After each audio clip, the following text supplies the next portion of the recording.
Good evening. So you'll see that my channel's changed. I've changed the name. I've deleted a pile of videos. I've kept it basically to the stuff that matters going forward. My work, my creative ideas, my what I call my podcasts, the Oracle of Delphine, my science, and the Ministry of Souls news flashes. And the reason why I've kept them up is because I'm going to be doing my animated TV series, The Art of Creation. Animated TV series where the MSNN news flashes will be real ones. They'll be on the show. So when you see my MSNN news flashes, they're going to be, I'm going to do real ones on the show. It's an animated TV series about a newsroom, about a broadcasting studio, like CNN, MSNBC, Fox, all of that, but MSNN, but where the news flashes will be real. Like how I have news flashes and I say things and then they happen in real life? That's going to be in the show. So that's why I'm leaving them up. But I've just spent like the last 5 hours going through everything. I know I've still got a little bit left to do, but I needed to take a break because I'm exhausted. I need to have some food. Oh, I've got this weird feeling. It's like not grief, but not mourning. I'm not mourning. It's like, and going through and renaming all of my videos, I've had to tear everything down, and starting again and tearing everything down. I've been going through seeing my journey and what the hell I've just come through. And like all the people in my life that I made videos about that I would have sworn were going to be a part of my future that ended up not being a part of my future. So I guess it is kind of mourning a little, like sadness, because, I made videos about Canada, about Russia, about Switzerland, about this place, about that place. Is this where I'm going? Is that where I'm going? This channel started with me talking about when we get to America. And then everything changed, and then it's like, well, maybe it's Canada, well, maybe it's this place, well, maybe it's that place. And then looking at all the videos and taking most of them down, because it's like it ended up being none of them. It ended up being going back to square one, back to America. And as I was talking the other day about like the glitch in the Matrix, there were so many times when I had dreams where I thought I was definitely heading in that direction. And then something would happen that would let me know, no, you can't head in that direction. But I understand that in me thinking that I was going in that direction, they became stepping stones for me. Like, for example, me being utterly convinced, yep, Switzerland's it. By me focusing on Switzerland, it helped me fall in love with classical music. I mean, I always liked classical music.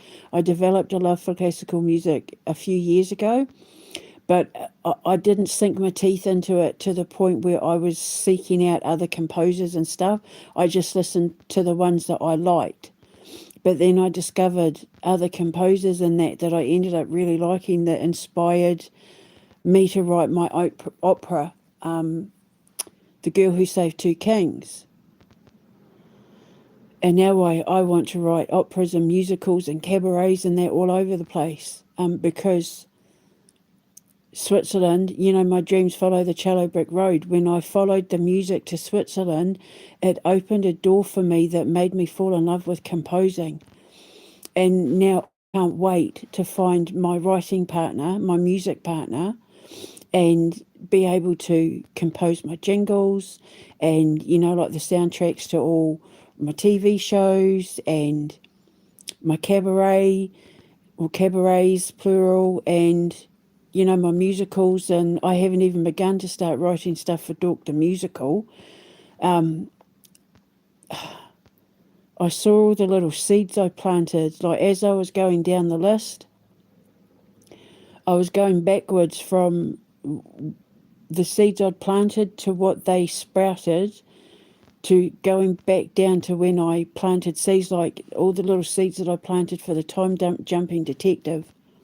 And now I've written 15 episodes because I added 2 more to the list after I made my video. But they're for the next season.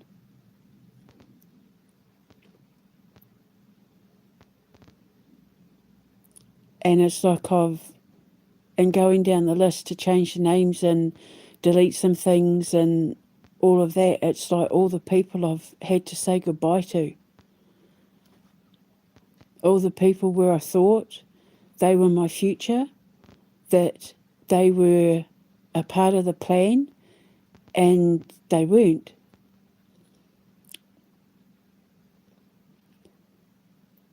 It's like I've just had a funeral for myself, like I've just buried myself again. I do that a lot, but that's typical of Scorpios because we are born with the phoenix as our totem.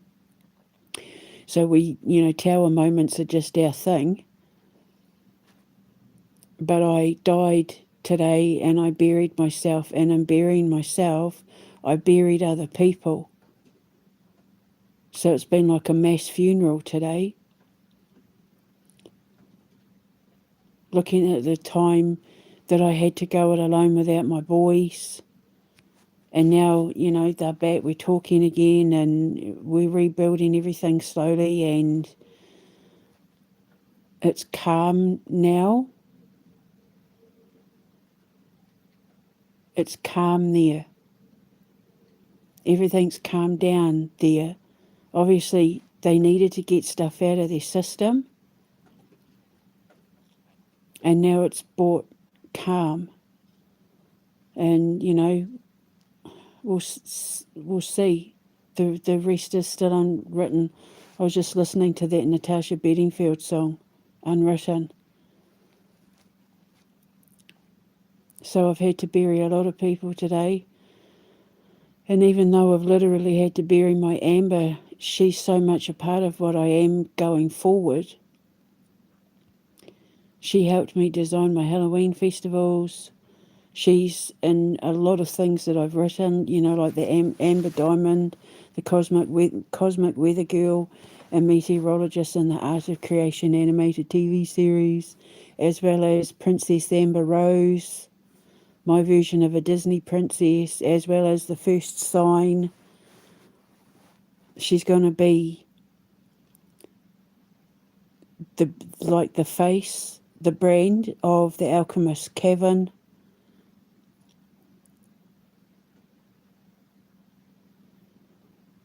In death there is life. That's inevitable. I've gone through a death and resurrection process in a span of a few hours, and it's a really weird feeling. I got this, not like I want to cry, but like I can't even explain it. She's gone now. Like that mum, that woman that fought to survive, that has spent the last 4 years clawing her way out of hell, having to fight everyone and everything, having to teach myself to eat food again, like that girl, she's gone now. The woman who was too afraid to walk out the front door The woman who was too afraid to speak her mind, it's like she's gone now.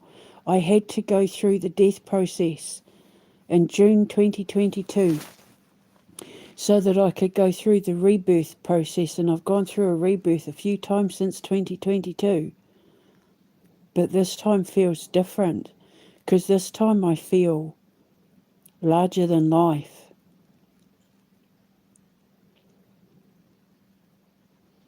And all I keep thinking about is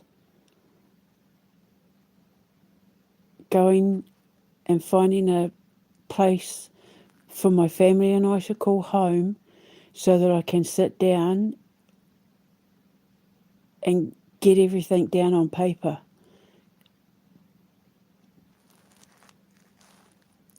Getting the people to help me, I need script writers. I need people to help me pad out my stories, because I'm not going to have time to do it all myself.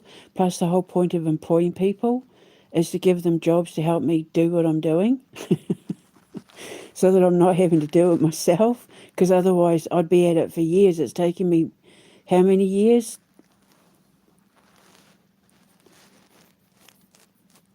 I've been planning to come to America since 2016, so 10 years, but I've been writing stuff.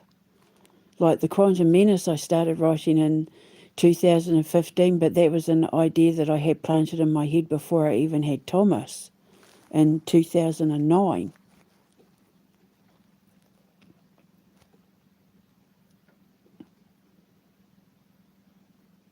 I'm proud of the stuff I've written. Other than my soap opera, I've written things that I would watch. I'm not into soap operas, but my soap opera, although I have already come up with some really juicy storylines and characters in that though.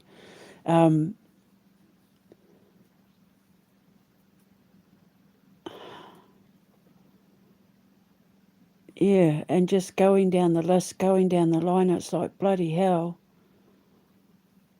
Look what I created. Look what I created from what I had to let go of. Look what grew from what I had to bury. Look what developed after I had to walk away. I really honestly thought by this point I'd be in a relationship, but I'm not. I've been single for bloody... I don't mind being single. I'm not complaining. It's just, it's times like now when I've been at this for like 5 hours, getting myself ready to start sitting down and getting all of this out on paper, so to speak, where it'd be nice to have someone where he was like, let me do dinner. You keep doing what you're doing, babes, and I'll put the tea on. Or like, yeah. And then when you're done, I'm going to run you a hot bath.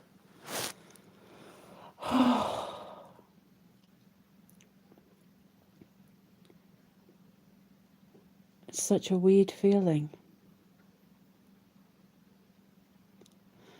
I don't feel like the same person. What it is I think I saw my metamorphosis from the start of my channel to now, having to go down the list right to the start of my channel to my very first videos and that. And I've still got a little bit left to do, but it's not a lot.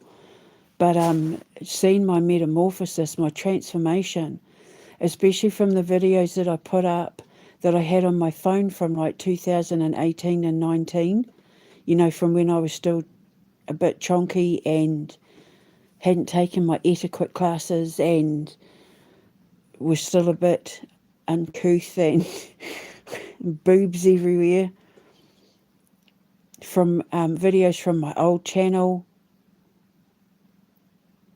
Just looking at it all, sort of thinking, bloody hell, I've changed so much. I've gone through so many changes and transformations, typical Scorpio Phoenix, eh? That's the epitome of Phoenix. You go through so many changes and transformations, especially when you're going through an ascension. And if you're going through an ascension and you've got social media, your social media name is going to change like 1,000 times as you grow and develop. But Scorpios go through the most cycles. We go through 7 cycles. I can't even remember them all. It's like spider, Scorpio, lizard, rabbit,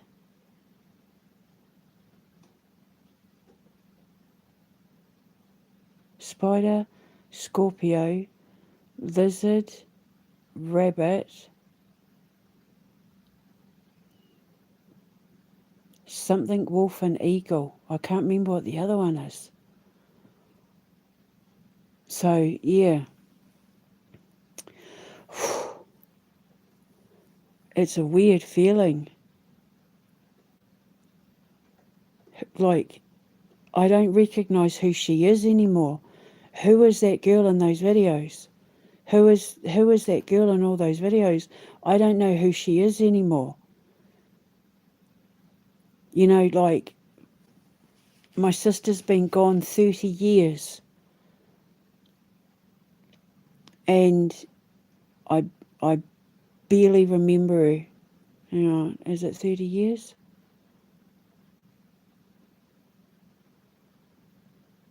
35 years, sorry. God, Debbie. She's been gone 35 years. And I barely remember her. I only remember what little bits I remember. I had her for 18 years of my life, and I only remember like maybe 30 seconds of 18 years of that life. I remember the last few days of her life, and I remember little snippets. I barely remember her as a child. That's how I feel looking back at me and all my videos. That person has been so far removed from me for so long, I don't recognise who she is anymore.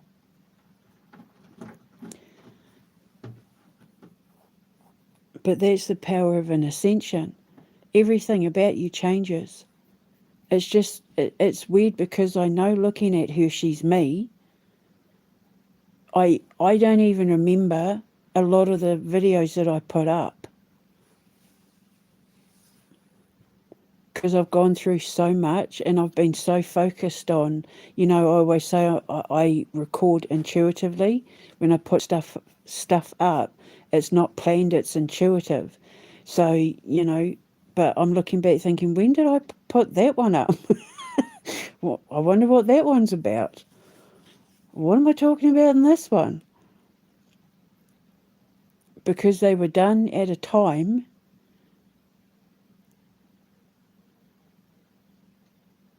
when my head was still spinning from the trauma, from the PTSD of what I'd been put through. And it's almost like my posting and putting videos up was me scrambling to get myself out of the situation I was in, like emotionally in my head, because it was so traumatic.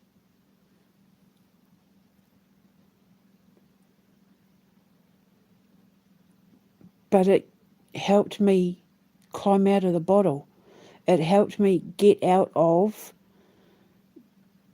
the imprisonment of what I had been put through at the hands of all the people who were determined to shut me up, shut me down, silence me, make me feel like I wasn't good enough, making me feel like my work had no value, but it was good enough to steal, that I was nothing as a person, but I was good enough to mimic and copy, you know what I mean? Like they were trying to siphon my life out of me and steal my life from me, thinking that I would just sit down and be quiet, but they picked the wrong person, because I thrive on pressure and I love tower moments to the point where I create my own tower moments. I will shut everything down and walk away to start again on purpose, because that's what a Scorpio does. We are the emperors and empresses of starting over. We rule new beginnings. We literally rule death and birth and, you know, resurrections, regeneration. That's what we rule. But this time around, this last metamorphosis, it's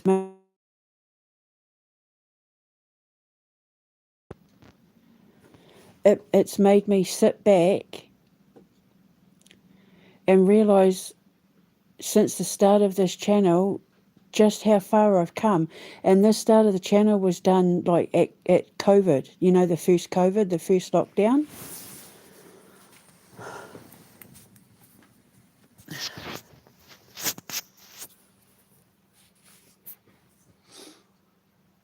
Alpha to Omega, I started the channel talking about when my boys and I go to America, but by that point my ex had already left, not realising what was being plotted and planned behind my back, and now I've come full circle. Is it Canada? Is it Switzerland? Is it Russia? Is it Hungary? Is it Italy? Is it New Zealand? Is it Scotland? Is it back to America? Going round in circles, trying to find the way out, which you would do being stuck in a glass bottle. I've talked about this before with Message in a Bottle.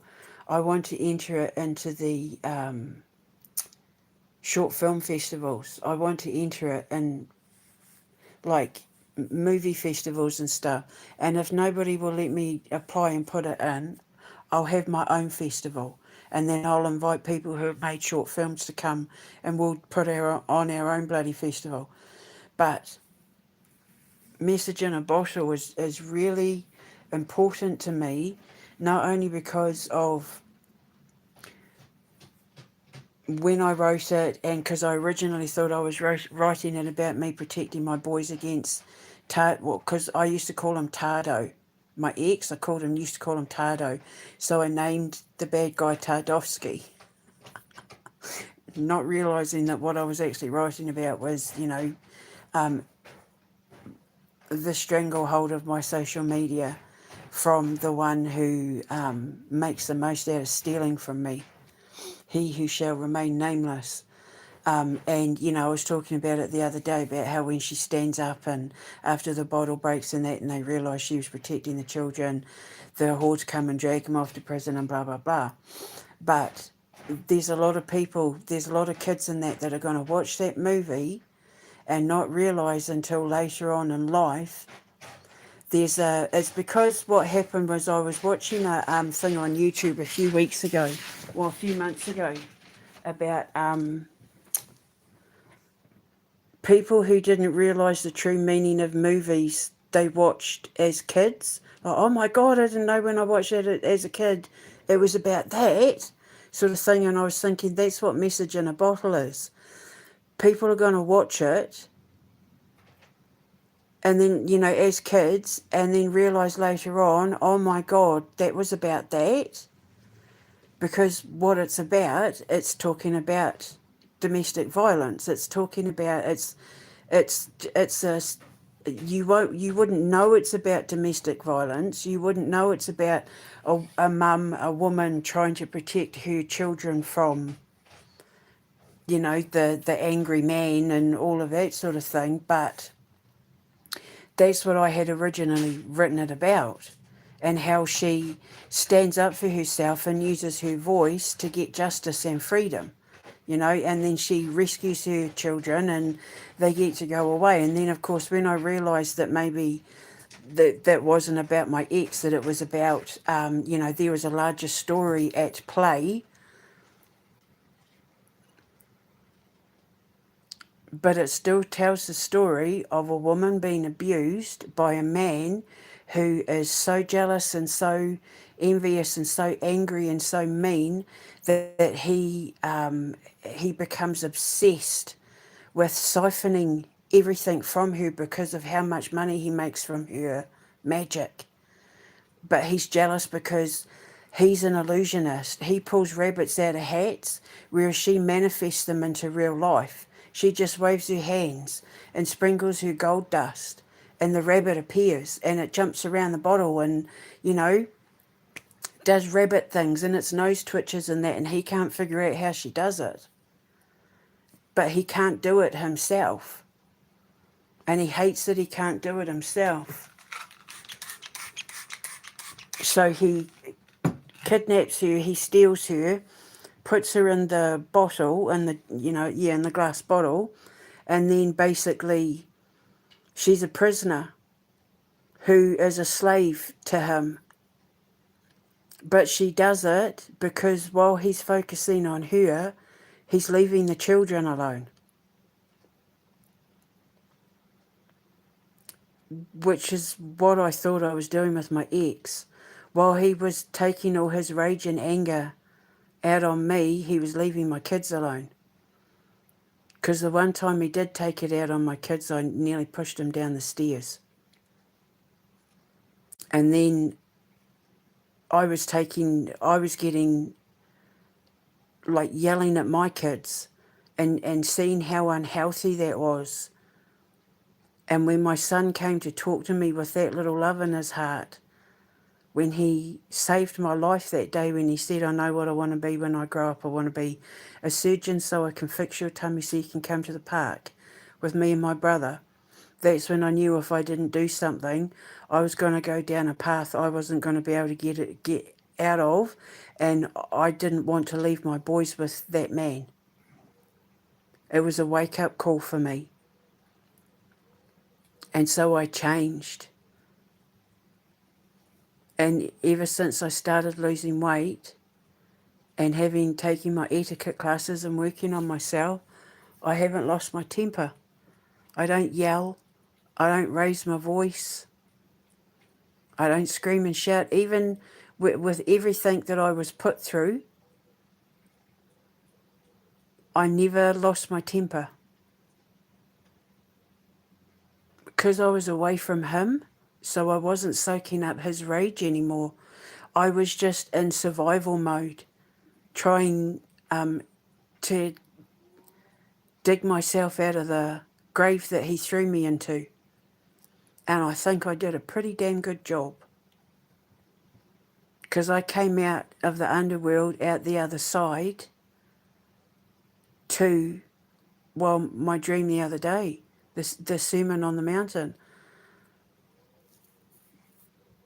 I came up out of that water in a lagoon surrounded by lush green forest.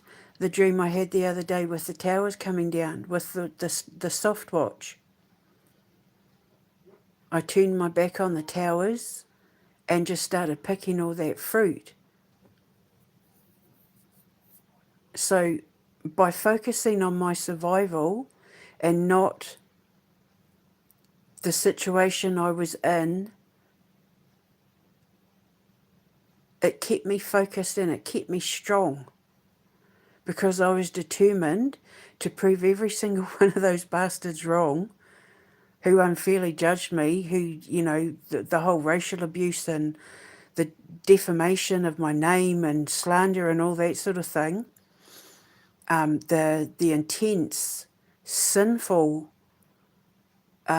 unhealthy, mentally unstable judgment of me. In order to walk through all of that,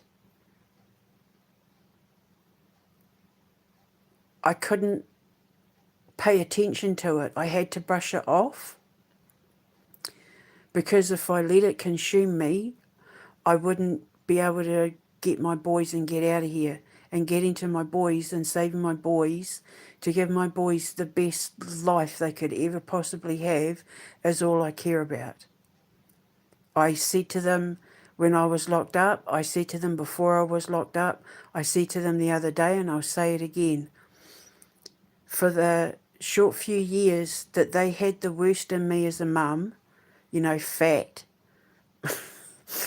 in bed all the time, in pain, constantly on that horrible medication, agoraphobic, being oppressed by a man who never forgave me for leaving him, all that sort of thing. I'll spend the rest of my life making it up to them, so they get a good life with interest. So, I think Thomas was 6 when he said that to me, and he's 16 now.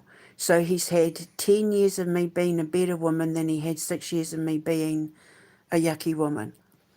But I'm going to make sure that even if he lives to 100, he lives his best life because of what I did to make up for all the things that I got wrong while I was still around that man.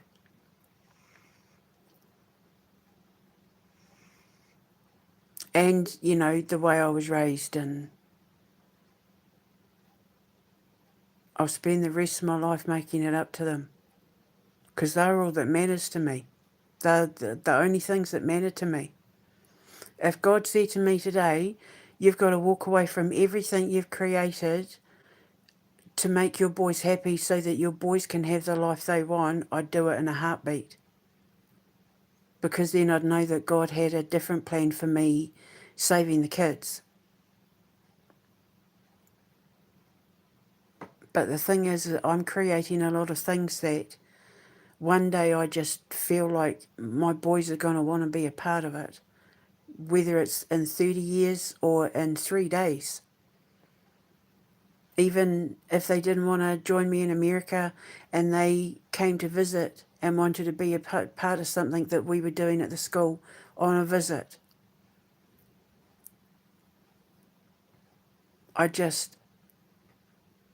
never going to give up on my boys wanting to have their best life because they haven't had a very good life. I want them to know freedom. I want them to know the joy of freedom and liberation and independence. But where we're all together, you know, like where they come home for visits and look forward to having my home cooked food if they didn't want to live with me for a bit before, you know. Coming home for Christmases, bringing their friends home for the summer, hanging out at the swimming pool in the backyard and having barbecues and ice cold beers and, you know, making friends at the foundation and just being a part of it. That's just what I just want them to be a part of it because when I'm dead and buried, it's going to be their inheritance. Because, yeah, I've done all of this for the kids, but I created it so that my boys could inherit something they could be proud of after I'm gone. I did it for my boys because I didn't want to get to America and just sit on my butt doing nothing while Martin went out to work and that. I needed to do something. I hold too much information to keep it all to myself when it comes to knowing how to help people through their darkest days. Whether it's paranormal, supernatural, grief, depression, whatever, I know, I was going to say I know too much, but I don't mean that in a condescending way. I mean like I know how to help people. I know how to fix problems in the world. You know, military analyst, political analyst, psychoanalyst, paranormal analyst. Like I know how to, I'm a problem solver. I know how to solve problems. I come up with solutions based on what I see, based on what I observe, and they're good and they're money makers and they're helpful and they're life-saving. So I can't keep that to myself. I have to put it out there. I have to sing my song because it's a melody that a lot of people are learning from and healing from and saving themselves from.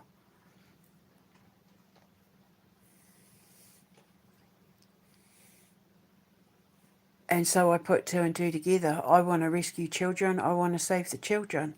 But I want to leave a legacy for my boys that they can be proud of. So why not do what I know? And what I know is what I love. Writing, creating, you know, problem solving, my sciences, the occult, all that sort of thing. And I wove it, spun it into a web of a dream catcher.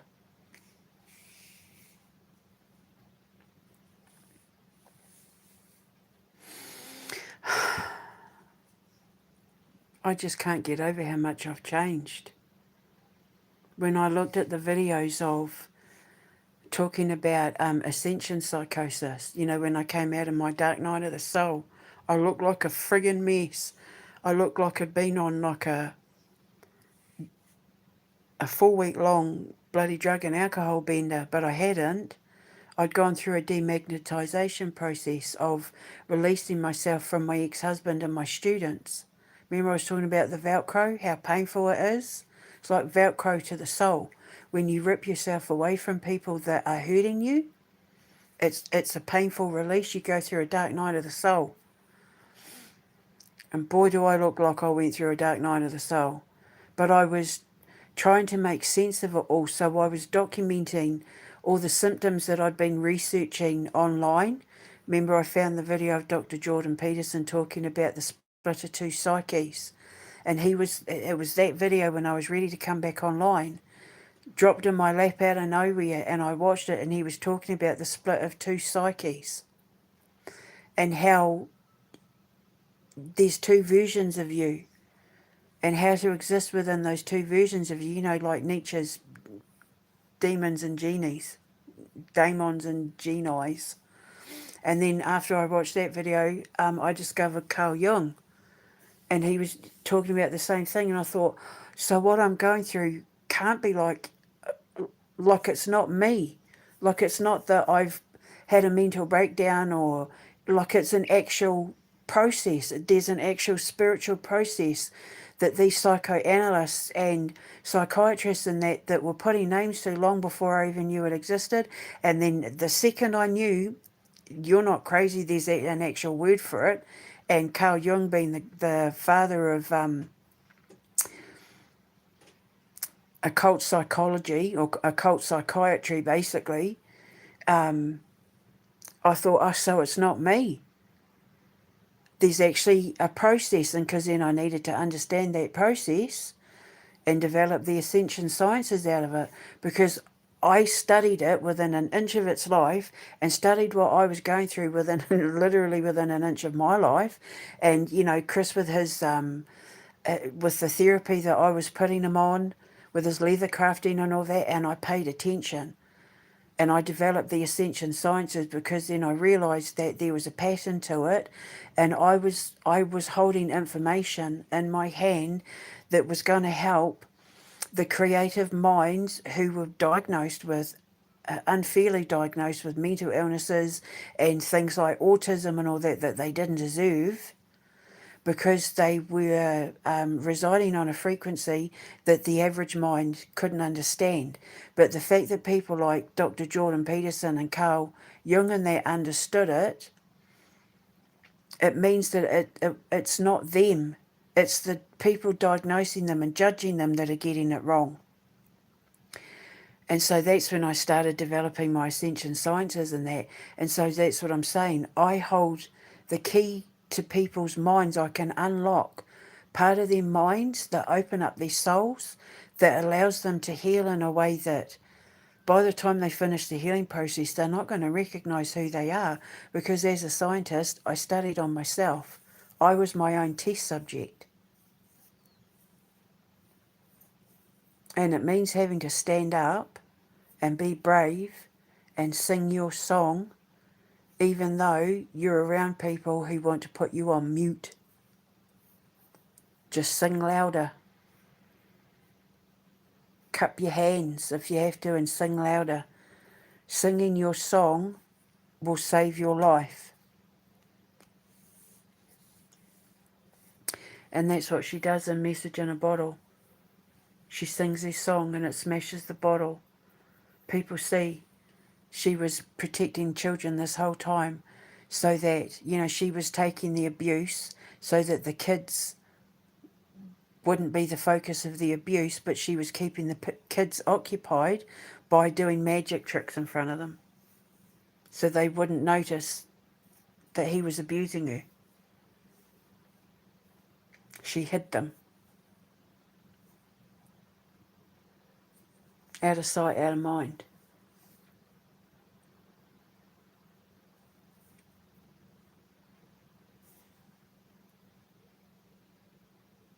So, yeah, just looking back on all my videos and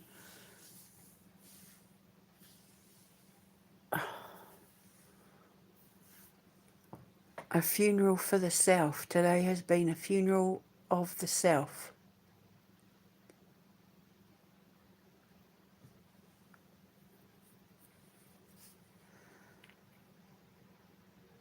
But I'm not my rebirth. I'm not a zombie. I'm reborn as somebody new. I'm not even resurrected because I don't even remember who that woman was. Like, she's so far removed from who I am now, I don't recognise her. She was timid and quiet and, I mean, gobby, yeah, and uncouth, absolutely, but shouty and, ugh. I didn't, I didn't like myself, let alone love myself, because I was married to a man who didn't like me or love me either. He didn't love me and he didn't even like me. And I blamed myself.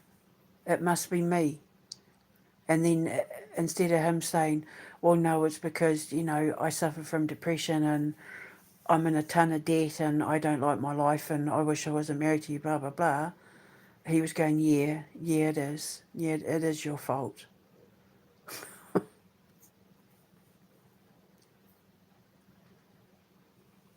So I took all of it on board.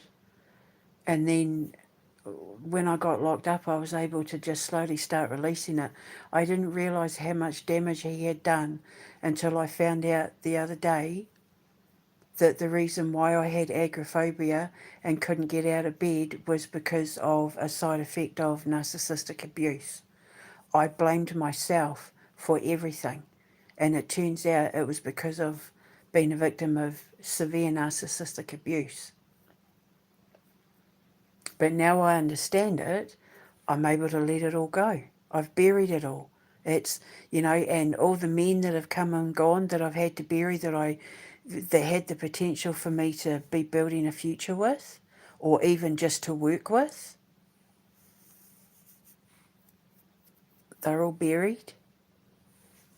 Let it all go. I've just let it all go. It's just all washed over me.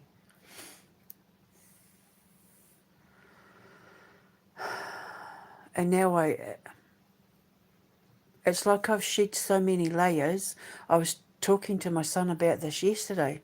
I've shed so many layers, I don't even feel like I've got bones anymore. Like I feel etheric, like like I'm floating, like I'm just hovering, waiting to see where I'm going to land.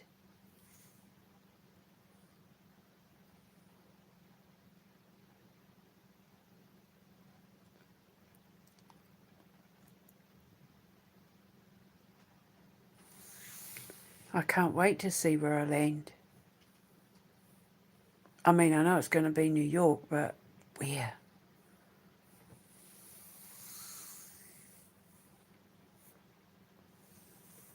And even though my teacher swore black and blue, I was going to have a man by my side when I went through the hard parts, so that when I did land on my feet, he'd be right there to catch me. I haven't. I don't have anyone in my life, but it turns out I didn't need to. Because that was one of the things that I noticed looking back on all those videos. I kept talking about when I meet my protector and do you see why I need a protector and all of that? But it's like, no, I didn't need a protector. I did it all myself.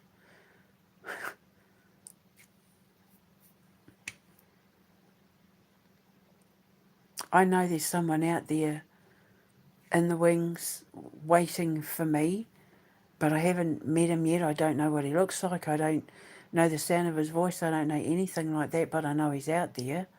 But I didn't need him to do any of what I've achieved. There hasn't been a single man that's come and gone in my life in 53 years who's stood by my side through thick and thin, through the good times and the bad. They all ran as soon as things got hard, or it was a game, so it was never serious,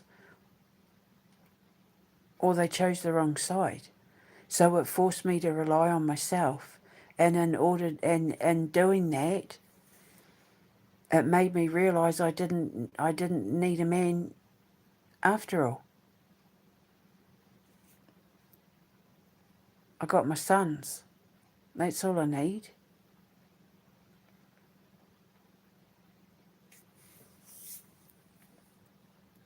Nobody's helped me. I've done it all myself.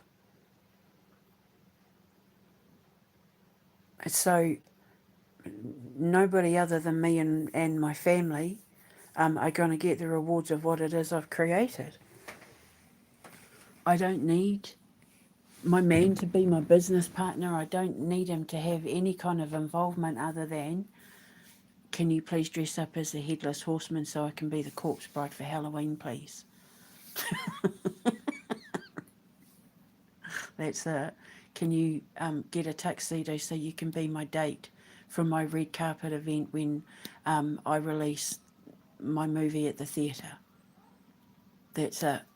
That's all I need. And even then, it's like my nephew said, I'll be your date, Auntie. My nephew Jacob, I'll wear a tuxedo and be your date. I was like, okay, Bubba.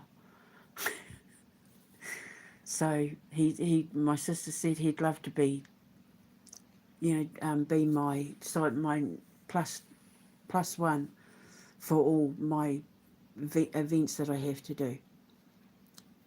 He's going to be doing my running my comic book club, my Beyond Life program. So he was like, I'll do it, Auntie. I'll come with you. So I was like, okay. Bless him. He's got a heart of gold. So, yeah, I'm going to go and have my tea now, but blimmin' heck, what a transformation I've been through. Quite the metamorphosis.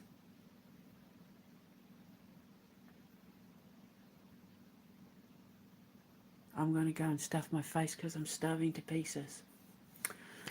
So, yeah, I'll probably finish the rest of changing my videos in that tomorrow. I'm just going to chill now and eat my dinner, and I'm going to watch Ghost. Demi Moore, Patrick Swayze. I love that movie, and it's free on YouTube. So I'm going to go and watch that.